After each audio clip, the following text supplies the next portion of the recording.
My heart suddenly stopped beating, and what followed next was an out-of-body experience. Ich bin aus meinem Körper herausgetreten. I left my physical body, which was a very strange feeling of lightness, and it took me quite some time to realize that this person who was laying there on the ground was me. Dass das ich war.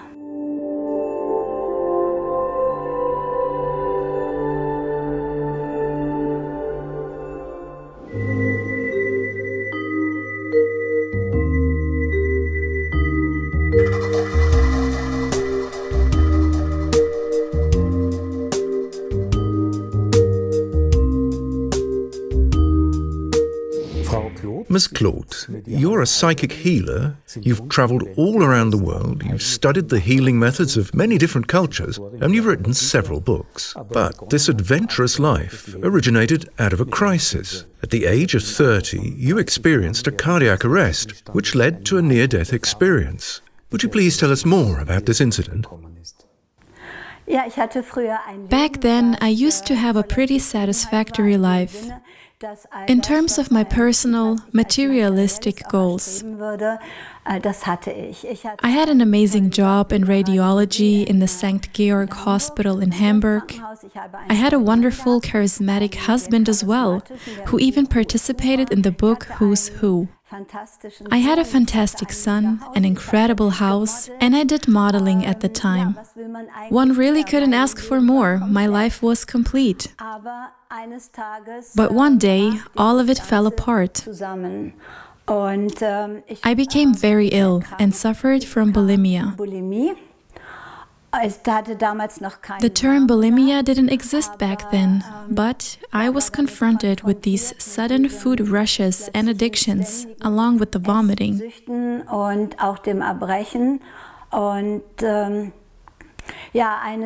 I tried to come out of it for quite some time, but eventually my heart failed one day due to a potassium deficiency, since I had thrown up way too much on that particular day. I won't sugarcoat it. Da kann man nichts dran beschönigen. That is how I came across the near-death experience. My heart stopped beating. Did you experience the cardiac arrest at home? No, it happened while I was out with a group of people. My heart suddenly stopped beating, and what followed next was an out-of-body experience. Ich bin aus meinem Körper herausgetreten. I left my physical body, which was a very strange feeling of lightness, and it took me quite some time to realize that this person who was laying there on the ground was me. Dass das ich war. I saw myself with eyes that were actually closed, and I was able to hear the voices around me who were calling my name. That is when I noticed it was me. I was able to think even though I was unconscious, and I was able to feel. It was the feeling of freedom and bliss, which was the result of the absolute absence of pain. This state is, at least in my opinion, not achievable during the physical experience as a human on Earth. Where did this out-of-body experience take place? Did it happen while you were outside or inside the hospital? No, it happened while I was out. Luckily, a doctor happened to be there who reanimated me.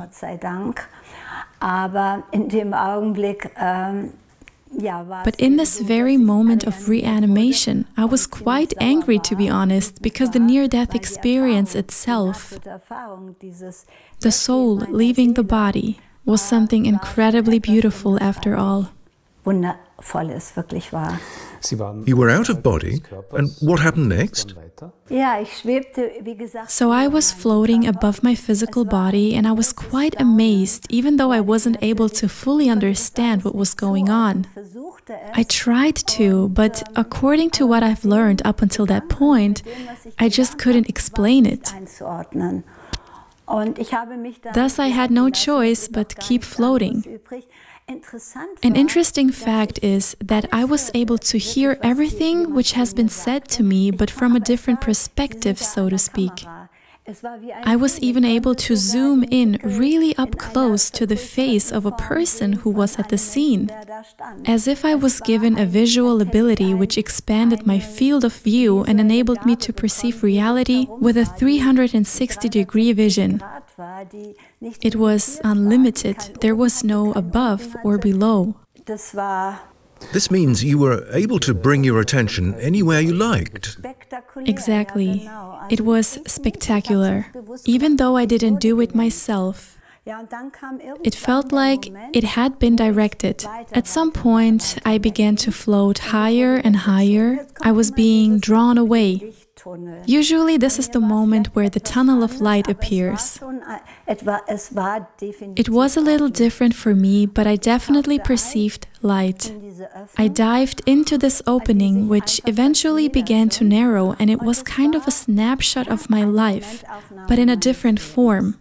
It happened extremely fast, in less than a second. Still, I had the feeling that I relived everything. You re-experienced your whole life again? Yes. Everything stood still. And I would rather say the most profound moments. Interestingly enough, I became a little anxious because suddenly people from my life entered from all directions, partially. And I don't necessarily mean family members, but people who I came across during my life in general. I saw their faces, their arms. I even perceived words, and they tried to touch me, but I was convinced. Not sure why, but I was convinced without any doubt that I was not allowed to touch them, nor were they allowed to touch me until I crossed the border. Those attempts at touching you were uncomfortable? They were uncomfortable since I knew it was dangerous. I perceived wonderful moments, but as soon as those attempts of touching me began, I sensed that it was a call for help.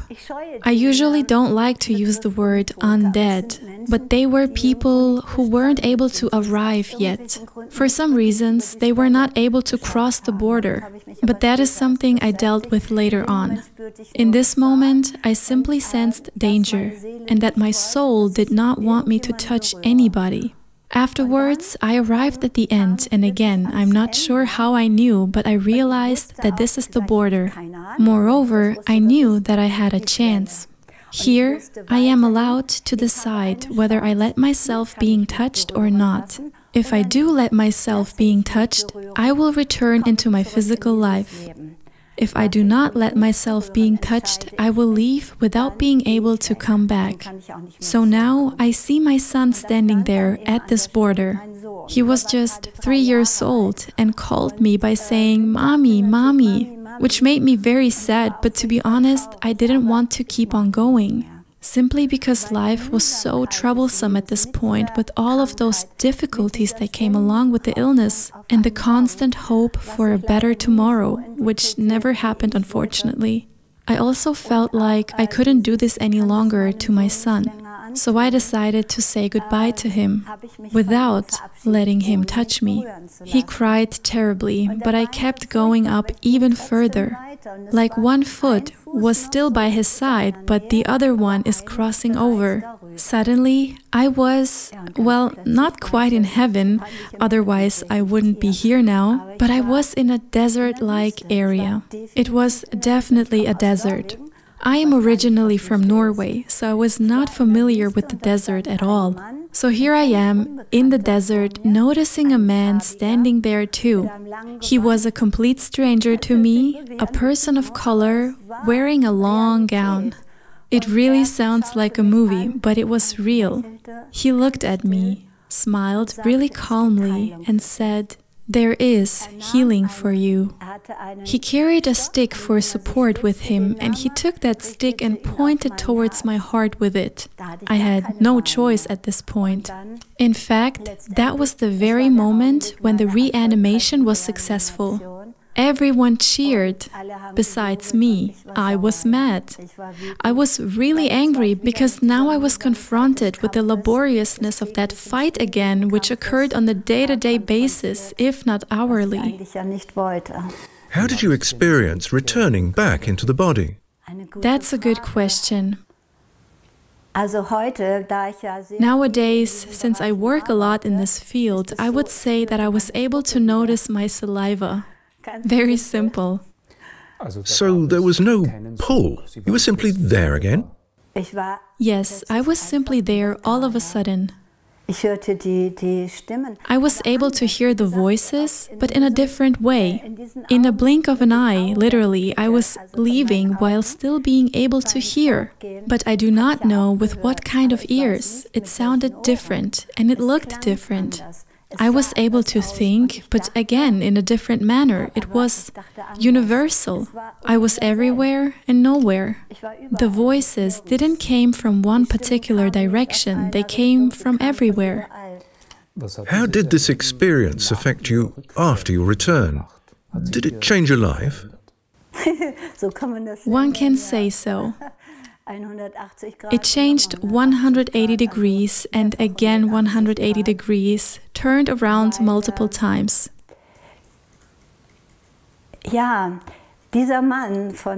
Because this man up there, let's call him my soul friend, appeared all of a sudden, and he was just as real as you are right now. The difference was I couldn't touch him and I was the only one seeing him. That was very threatening for me. Suddenly I was able to see other things as well. For example, a pregnant woman's baby who had its umbilical cord around the neck. Of course, I went up to her and told her to go to the hospital instantly, since this is a threat. I mean, as I have mentioned before, I worked in radiology and I have operated X-ray machines. Suddenly, I felt like I was one myself. In these states, I almost felt like passing out and was afraid for my life. Therefore, I decided that a neurologist should take a look at me, even a little psychiatric. So I went to the St. Georg Hospital, and from a medical point of view, my brain was absolutely fine. Did you feel threatened by that being during your near-death experience? No, not by the being itself. It even smiled at me. It was rather the fact that I was able to see something that was not aligning with the reality I was used to. Does that make sense? It was not familiar to me at all.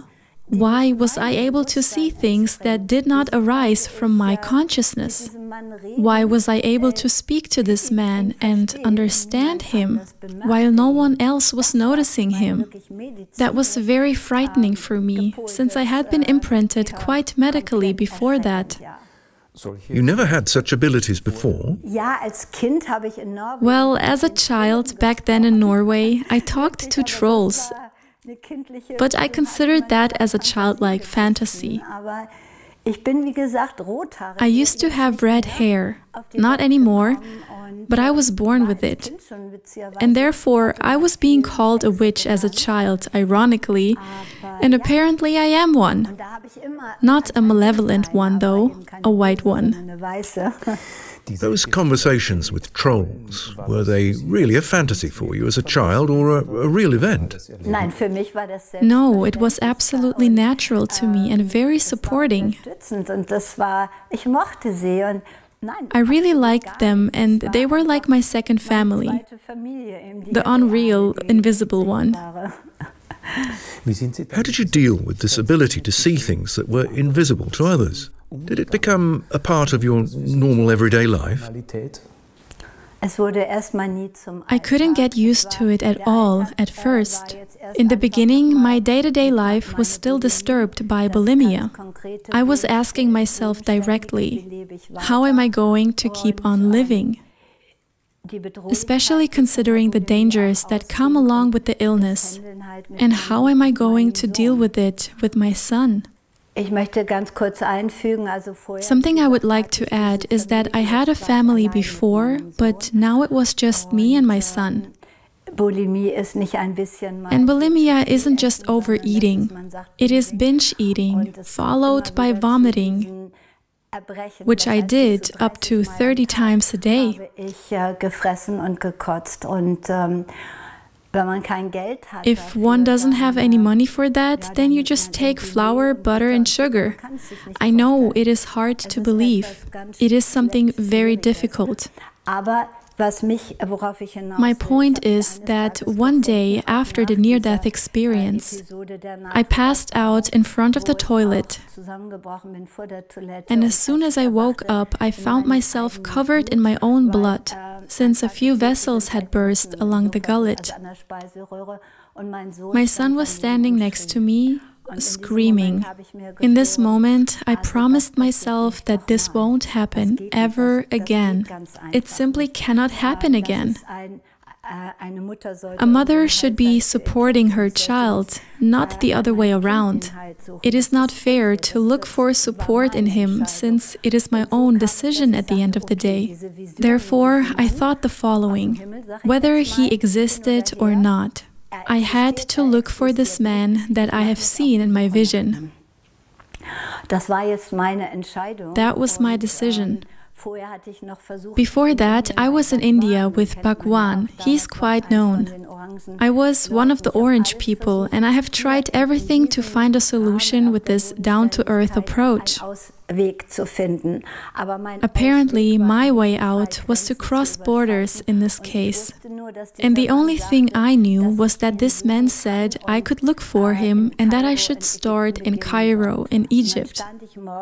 So here I was, standing in Cairo at 2 a.m. with my backpack, alone as a woman. It's an Arabic country. I didn't know their language, nor did I know who he was or where he lived. My fixed, structured life was completely apart. Coming back to your question, that is what I meant by 180 degrees. Nothing could be foreseen anymore. You went to Cairo alone? What about your son? I went by myself with nothing but a backpack. My son went to his father, my ex-husband, and stayed with him, while I went on with my search for healing. He promised me healing after all, and that was my goal. Was the search successful? Yes. Looking for him turned into an adventurous journey. I lost my way in the desert. I lived with Bedouins, lived with people from those Islamic countries, and eventually found him more than 1 year later in the Nubian desert in Sudan. 3 days prior to my arrival, he had told everybody that I was coming. Keeping in mind that there were no cell phones 42 years ago, there were no phones. Once again, the question arises, how is that even possible? Later on, he told me that he was actually praying to God that hopefully he would still be alive until the day I come. Kind of as if he was waiting for me all along. Would you please say a little more about this man? Well, as I said, I always asked for this man. I really wished I had a camera record everything that went on in my head back then, so I could show a picture in the process of looking for him at least. But obviously that was not the case.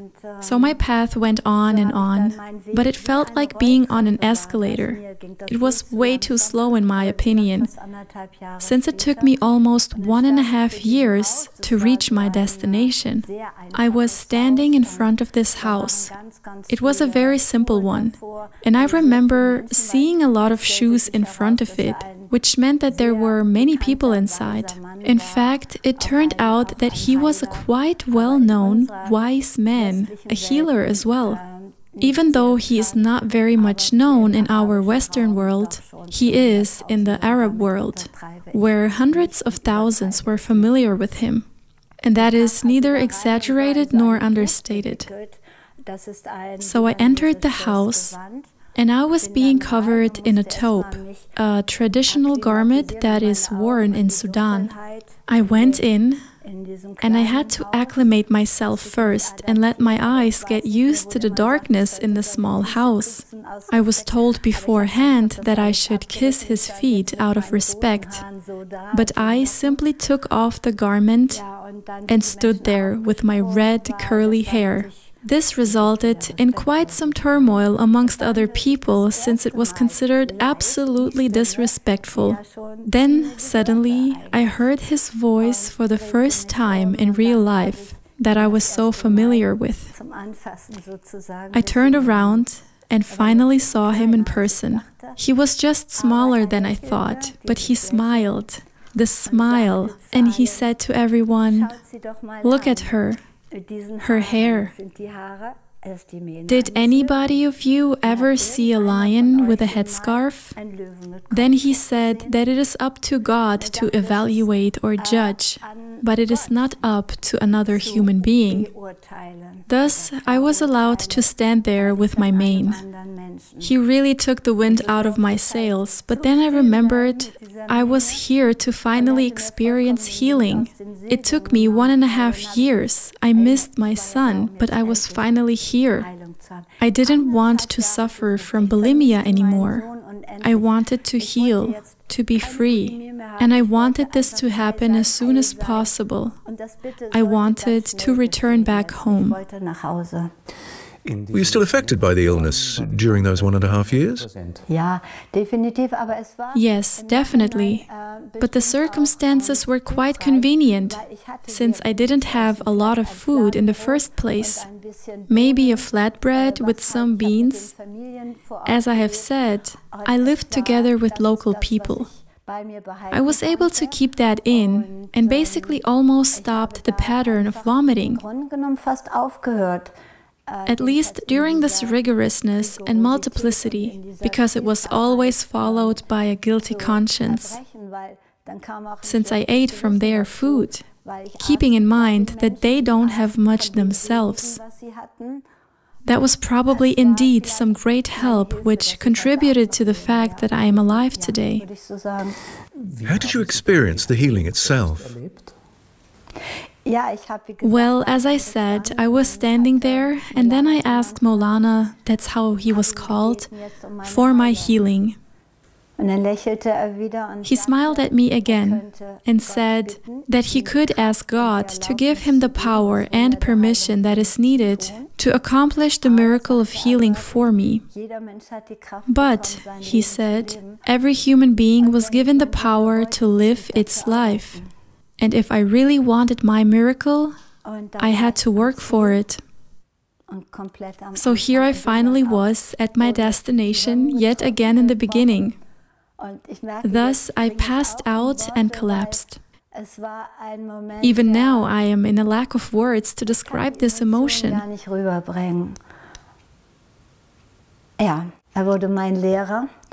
So eventually he became my spiritual teacher in handling the gift of seeing properly, because it's really not that easy.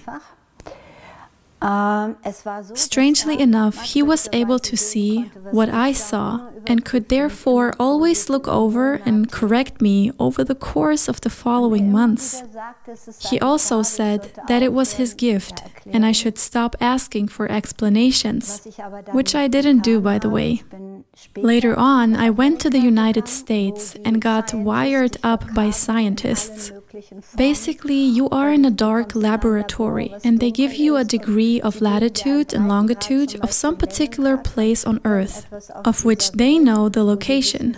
And one has to visit this place out of body and describe it in order for them to verify whether one has this ability or if one just claims to have it. So there are ways of proving it, and it goes further and further. Even if someone thinks that such gifts are nonsense, well, no, it's just another reality and there's evidence for it. Let's go back to the healing process, please. So, this means that, first of all, you learned to deal with the abilities you obtained since your near-death experience. Yes, exactly. After being in the United States for a short period of time, I returned to Sudan, and Maulana said to me that it was a gift after all, and that I act as if I would like to know where the scent of a rose comes from. That I would take the whole rose apart from blossom to root, until the beauty of it will be completely gone. But I still won't have an explanation. It was not until this moment when my thirst for knowledge vanished, or as the Bedouins like to say, every camel can carry books, but wisdom is the scent of God.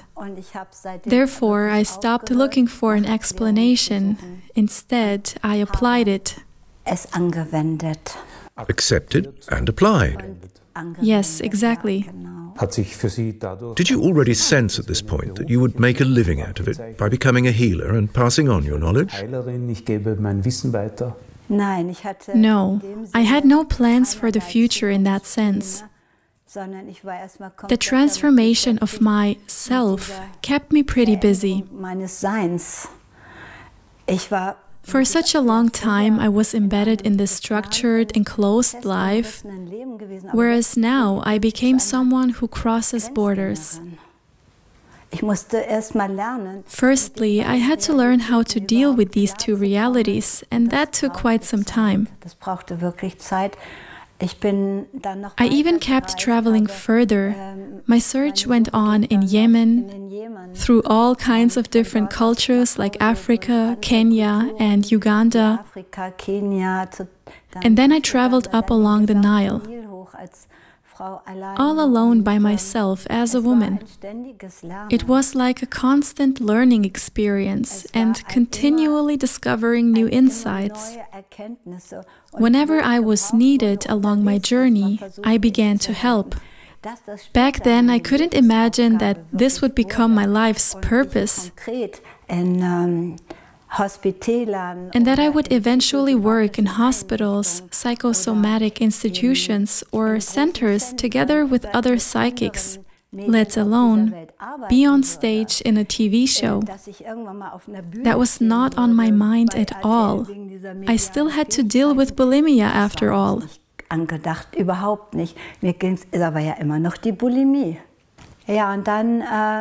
After this journey, I returned to Hamburg. And that is where my true healing occurred. My son was living with his father. Years have passed ever since I left.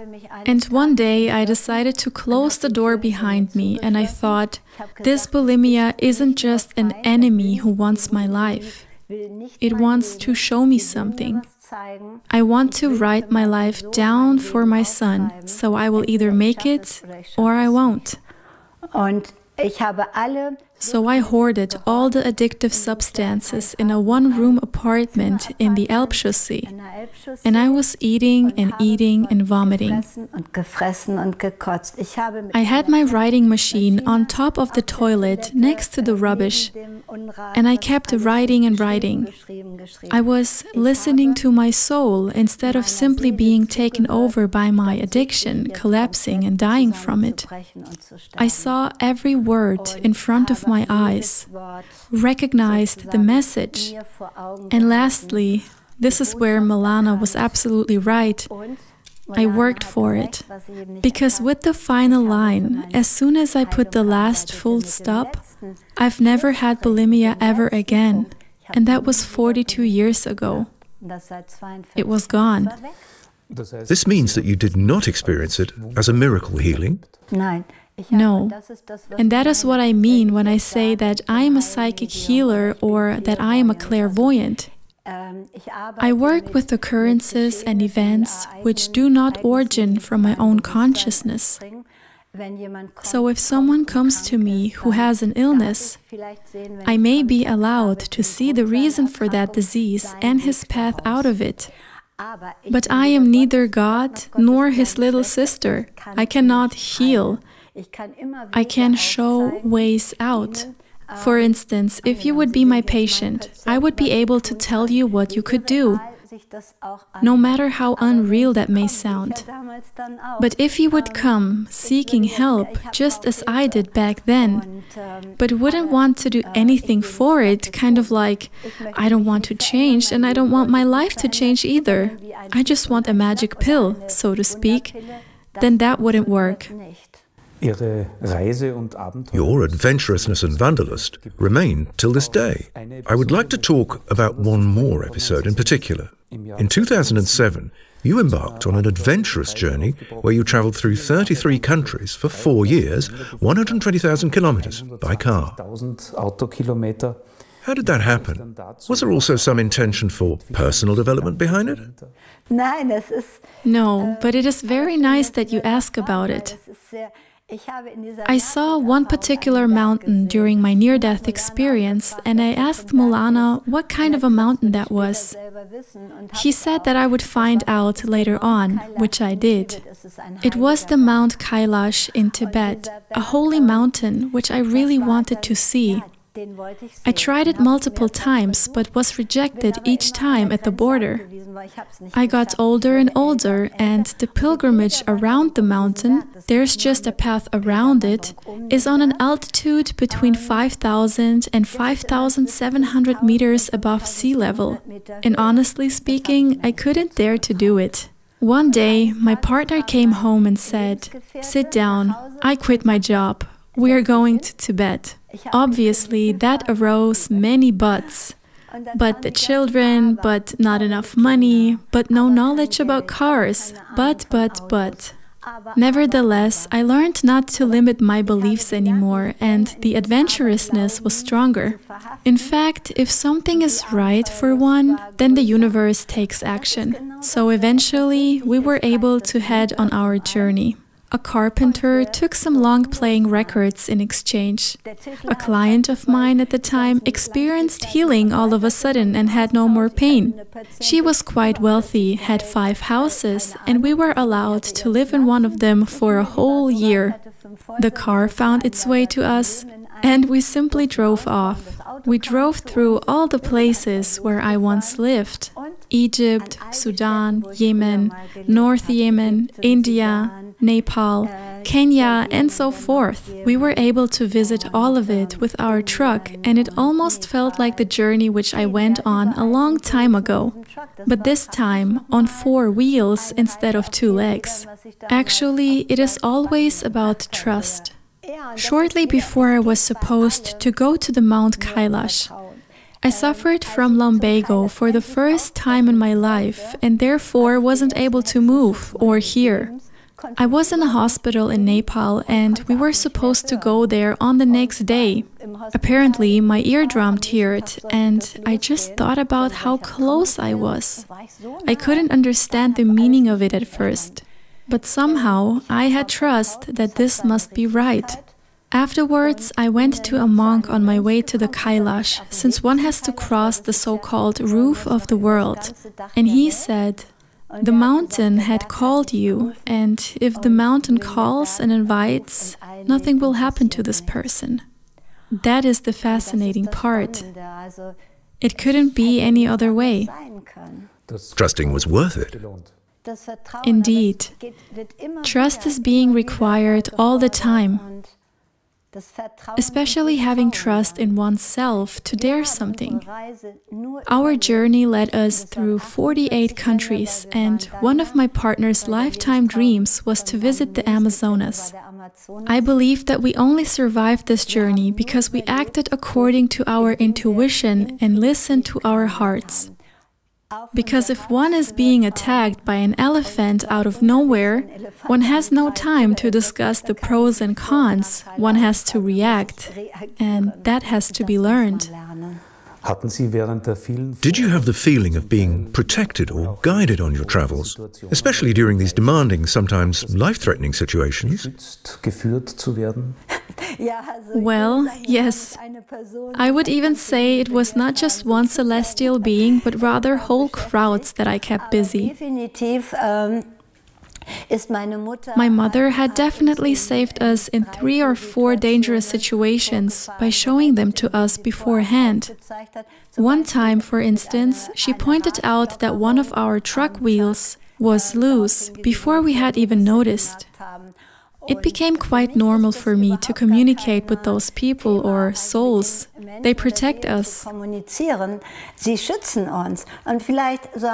And sometimes they are even much closer to us, where they are after their death. That is at least the case with my own mother.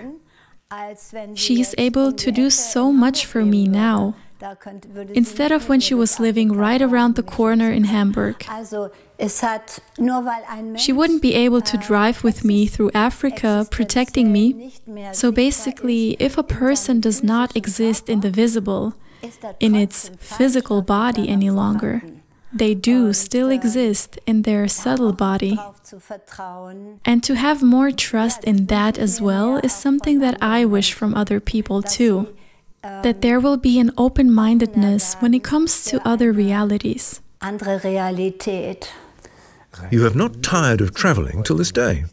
No, absolutely not. But I would say that the extreme form of traveling is not something that I necessarily need anymore. And my body shows me this as well. For instance, my skin. As I have said, I am a red-haired person who became blonde, which is fascinating by itself. Because 3 weeks after my mother passed away, the color eased in order to cope with the pain. It is all natural too, it's just another side of me that shows itself. I am at an age where I am not as glowy and radiant, but rather taking over. And this is something I need to and I am allowed to accept. I cannot do 5 times as much anymore. When I was in Peru, for example, and looked at the Rainbow Mountains, which again meant 5,000 meters altitude, I thought that I would definitely be able to do it. I could make it. But do I really need it? Now comes the time to prioritize things. I am actually happy about getting older, even if I don't like the wrinkles sometimes. But these are marks. We have many lectures with lots of people, and I noticed that these are stories. That is something I want to pass on as well, to keep this naturalness and to live everything that is still possible. Which should be possible at any age. If I start feeling pity and look at the younger, beautiful ones, or if I cry after my red hair, or because something hurts here or there, then I will automatically take away so much from my life, so much enjoyment. And my mother always said, no one ever wind its way to wellness. I don't necessarily have the money to fly to the Galapagos Islands. I also have to watch my spending. But I lived. And all those material possessions that I once had, even international and through modeling, I am grateful for it. Grateful that I was able to experience all of it, even the money circumstances, to be able to have everything materialistic-wise. Even grateful for that my life collapsed back then, because without my bulimia, I wouldn't be able to discover the world as I did. I am indeed very grateful. Thank you very much for this conversation, Ms. Claude. It was my pleasure.